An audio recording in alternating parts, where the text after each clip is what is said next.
welcome to Good Grief, the podcast dedicated to demystifying and destigmatizing grief with compassion and humor.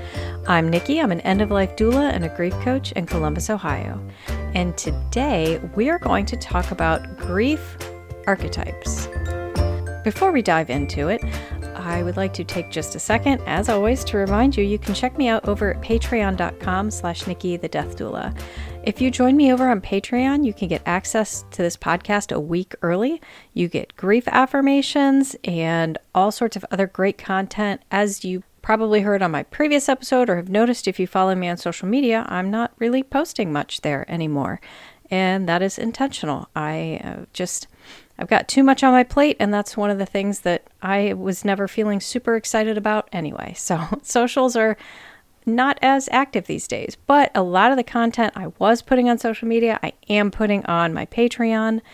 Another amazing place you can come hang out with me and other super cool people is my Caregivers United virtual space.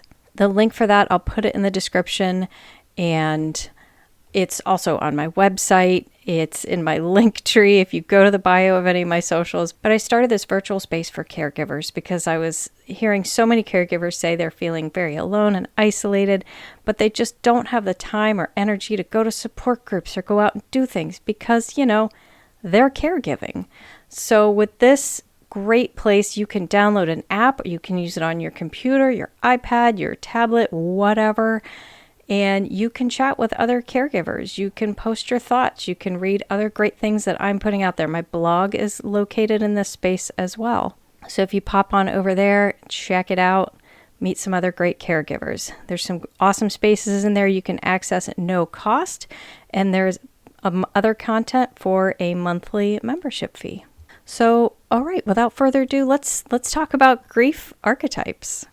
So as a lot of these podcast episodes start, I read a very interesting article a while ago. I had this kind of set aside to record at some point or another. So here we are.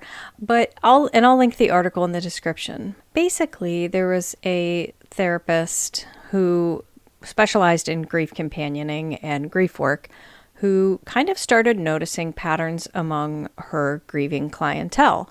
And again, there's information in this article and a link to the therapist herself, but she started finding patterns and kind of put them together in I don't want to say labels, and I'm never going to say boxes, because every grief and every person is going to be unique.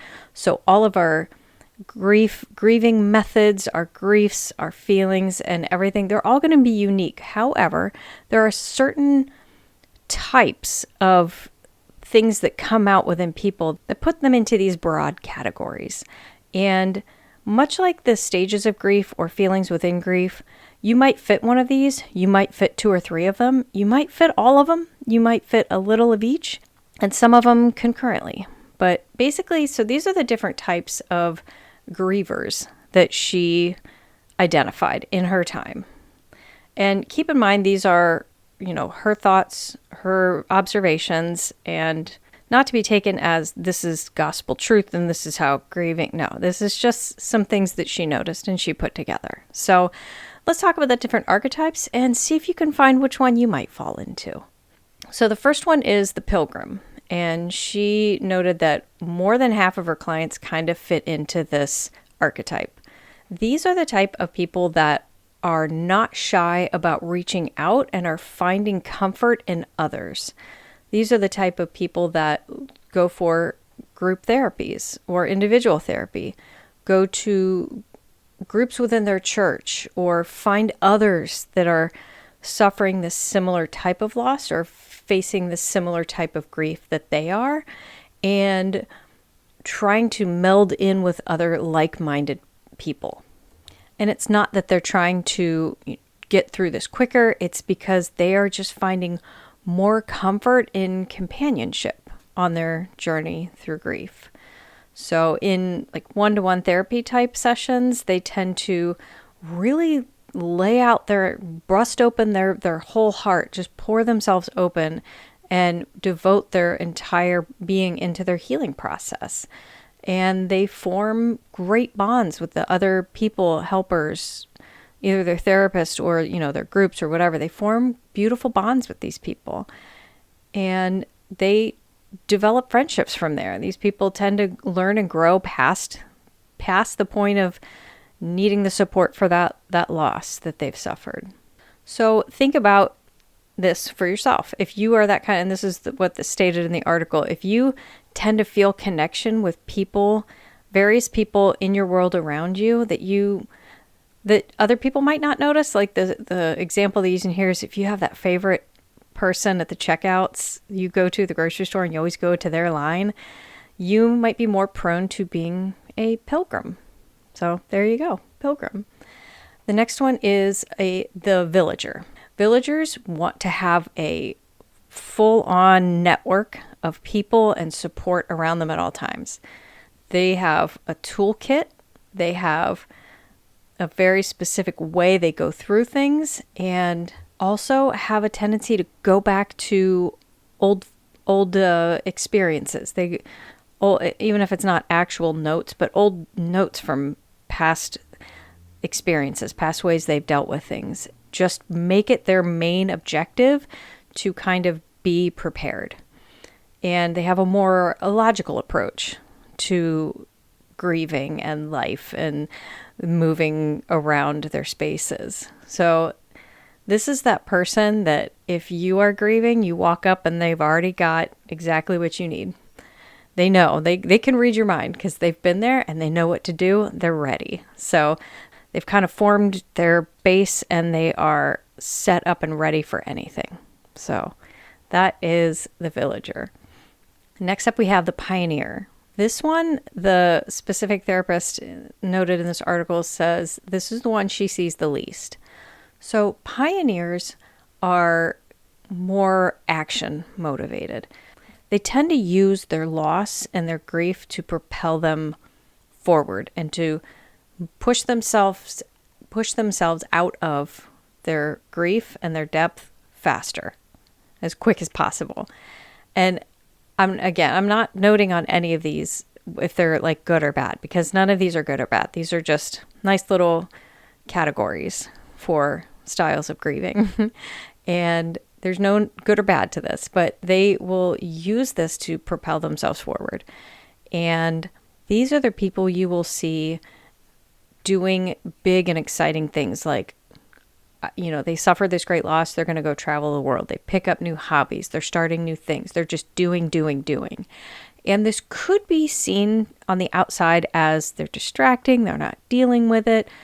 But it's not necessarily that. They're not really looking to avoid their feelings. They're not looking to avoid dealing with the loss. They're just looking to continue moving and not sit in it, because just sitting in it is not comfortable for these people. And I'm kind of this way. I don't like to just sit in bad feelings or icky feelings. I got to keep going and going and going. So one way to look at this, I've mentioned this a lot on this podcast about the type of people who will take their grief and do something big with it. They'll create an organization or nonprofit or start their own support group, or they will do things with that grief instead of just letting it consume them, letting it eat them alive. These are pioneers. So if you are one of those people that has to really dive in head first and just go, pioneer might be your archetype. And the last one on the list in this article is the voyager. Voyager, I'm just going to go ahead and say this is not me at all. This is the type of person that will dive deep and head first directly into their grief. They do look more inward and seek more ways to grow with and around their grief from within, from themselves.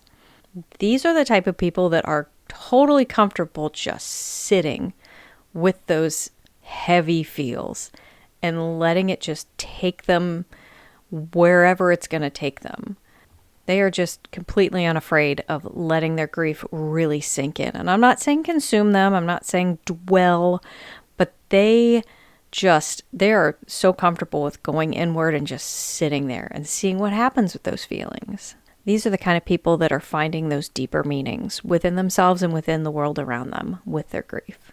Those are the main types. Now, do you need to sit down and take a quiz, like a BuzzFeed quiz, and find out which archetype you are? No, but it can be helpful to understand your archetype so you understand yourself and how you are processing your grief, to know what is going to help you and what is not going to help you.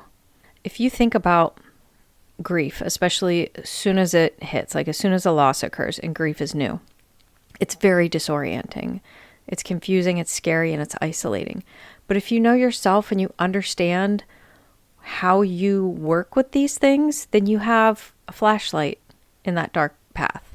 You have a map. You have a trail in front of you that you can follow to get you to your goal, right? And this is one of those things I do as a grief coach. I will help people find that within themselves. What is their best path so that they know for now and they know for the future how best they can work through their grief and whatever life is throwing at them. So is this something you need to figure out and wear like a badge on your chest? No, but it's just helpful to have knowledge of who you are and what makes you tick so you know how to cope with things as they come. Those are grief archetypes. I'm going to tell you which ones I identify with, but first, I would like to take just a quick break here to introduce you to another one of the podcasts within the Feminist Podcast Collective, of which I am a member. Since I have started this podcast, I've had a lot of people in my life say, man, you have a podcast. I've been wanting to start a podcast, and what can I do, and how can I build this podcast, and how can I possibly get work from this and get clients from my podcast? And well, there is a podcast dedicated just to that called Listeners to Leads. So here is just a little bit about Listeners to Leads. Hi, I'm Alicia Galati, podcast strategist and host of Top 100 marketing podcast, Listeners to Leads. Podcasting can feel very one-track and lonely. So my goal with Listeners to Leads is to not only support you in growing and monetizing your show by turning your listeners into leads, but also to be able to navigate podcasting in a way that feels right for you. Join me every week on your favorite podcast listening app. All right, there you go. So now, what archetype am I? Well, I kind of already said I am definitely not a Voyager. I am one of those people that goes more inward when it comes to big feelings, and I journal, which you know very much. I talk about that a lot. I am a bit of a journaler. I do like to look inward to help process my feelings, but I'm not good at just sitting with them. I am terrible at sitting with the uncomfortable feels. I'm great at sitting with other people's uncomfortable feels, but not my own. So if I had to pick one, I mean, I have aspects of all of them, right? I definitely like to seek out like-minded people. I am always a mover. I'm definitely a mover and a shaker, but I'm kind of 50-50 villager and pioneer, because I'm that person that's got my toolkit at the ready. I know what I need when I need it, right? And I'm that person that knows. I'm pretty intuitive with other people. I know what they need when they need it, maybe before they know they need it. I'm the Boy Scout with that. But I also am very much a pioneer. I kind of said that at the time. I am not a sit still person. When I'm really upset, when I'm really sitting heavy in my grief, or when I'm really sitting heavy with big feels, my first instinct is to go for a walk. I got to move my body. I got to get up and go. That is me. If I had to pick one, I'd say pioneer, but I think I'm pioneer villager mix. But what about you? Which one are you? I would love to hear from you. Please tell me, which archetype do you feel like you fit in with? Are you a Voyager, pioneer, villager, pilgrim? I'm very curious. You can always reach out to me. You can find me at nikkithedeathdoula.com, and you can send me a message through my website. You can come to Caregivers United and talk about my podcast there a little bit, talk about your feelings and which one of these you fit in with. You can also join me over on Patreon at patreon.com/NikkiTheDeathDoula. There is a link tree in my description with links to everything. So please go check that out. I would love to hear from you. if you enjoyed my podcast today, please give me a rating or a review, or better yet, share it with somebody you love. I don't get a penny from this, but I am just out here to help. So the more people that can hear this, the better. So share it with somebody, give it a 5-star, say a couple words on Apple Podcasts. That's how the algorithm works. I don't make these rules. I just follow them. All right. Thank you so. Oh my gosh, I almost forgot the death deck. You guys. Whew. Oh, I can't believe I did that. All right. I just ran and got it real quick. So sheesh, oh Pete. I was just rocking and rolling with this one. Okay. Shuffle it up, pick one at random, and okay. I may have read this one before, but I don't know. Dying people often claim to see deceased family members in their final days. I believe that these visions are A, the spirits welcoming them into the afterlife, B, images the brain produces to help ease the dying process, or C, a whole lot of unconfirmed crapola. Ooh. This one's really hard for me to answer. First of all, I have firsthand seen this. I have seen clients of mine seeing people that have already predeceased them. They've looked at them, seen them, maybe talked to them. So I've seen this happen. What it is and what these final visions mean, I don't know that any of these answers fit. I don't know what I believe with that. I feel like it is something that is a comfort because so many people see it. I don't know if, and I'm not gonna answer this, guys. I'm sorry. I know that's a cop-out, but maybe it is just their brain comforting them in a moment that's hard or difficult. Maybe it really is their family members coming to pull them into wherever they're going next. I don't know. I don't have the answer to that, and I'm not meant to. None of us are. I don't know if that feels like a cop-out answer to this question, but I just feel like these are the type of things we're not meant to know, or we would. So there you go. And I would like to hear what you think. I just gave you all my how to reach me things. I gave that whole spiel, so I'm going to skip that here. But what do you think about that? Have you ever seen somebody see a deceased loved one? Have you ever witnessed that? And what do you think it means? So come chat with me about that. All right. Thank you so much for tuning in this week. I am so glad you were here. Please have an awesome week. And remember, as always, your grief is yours. Your feelings are valid. And grief doesn't always have to suck. Good Grief with Nikki the Death Doula is produced by Nikki Smith of Nikki the Death Doula LLC in Columbus, Ohio. Nikki the Death Doula LLC is for consulting, education, emotional support, and guidance, and is no way considered a funeral establishment or licensed mental health establishment. Scripts, editing, sound design, literally everything with this podcast is done solely by Nikki Smith of Nikki the Death Doula LLC, with the exception of the music. The music is Cheery Monday by Kevin MacLeod. Licensing information can be found at filmmusic.io.